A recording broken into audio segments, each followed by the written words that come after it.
So how many drafts do you have planned for your book? Hello, I'm Michael with WriterSanctuary, and today we're going to talk about the first draft of your book. Now, I saw this question earlier on Twitter about someone asking if everybody's first drafts suck. Well, yes, all first drafts are going to suck, at least in comparison to what they could be. I mean, you don't want to get too hung up into trying to make your first draft perfect. That's what editing and the other drafts are for. The odds are is that your story is going to have some major changes before you actually upload it to Amazon.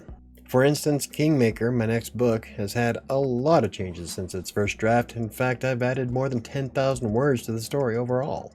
And I think it's become a far better story. Well, at least to myself and my beta readers anyway. The point is that your first draft isn't meant to be the shining pinnacle of your writing prowess. It's merely meant for you to get the story out, and then you can work on polishing it up. No one should ever publish their first drafts. In fact, I don't think I know a single author who has published their first draft. At least not an author who is working on their reputation. And there's plenty of self-published authors out there who will throw up anything on Amazon, and it shows. But if you want to have a reputation as being a good author, you're going to be going over your drafts multiple times.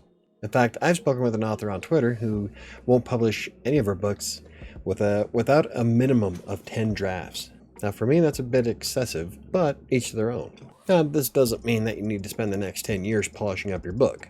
In fact, I don't know any author who can't add something more to their books that have already been published to make them even better. There needs to come a point where you want to get the story out so that you can tell it to people.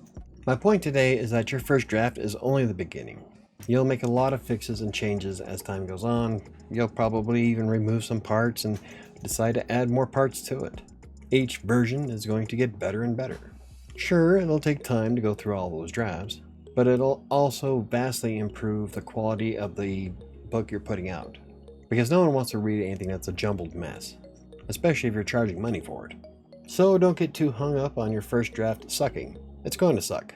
Embrace the suckage. Afterwards, you just edit the manuscript to produce an amazing tale. But once you get that first draft completed and out of the way, you'll feel a lot better. You get way more motivated to finish. At least I did, for both books. So how many drafts do you plan to do for your book? I know right now I'm waiting on the beta readers, and this will be the third draft that I do before I go publishing next month. Maybe, depending on if it's a good story. If it still needs work, then I'll postpone it. I don't want to put out crap. So anywho, if you enjoyed the video, hit the like button. For more videos about self-publishing, freelance writing, blogging, or anything else I cover, hit the subscribe button. Don't forget to hit the notification bell. I'm going to go back to working on Fury, and I'll see you tonight at the live stream.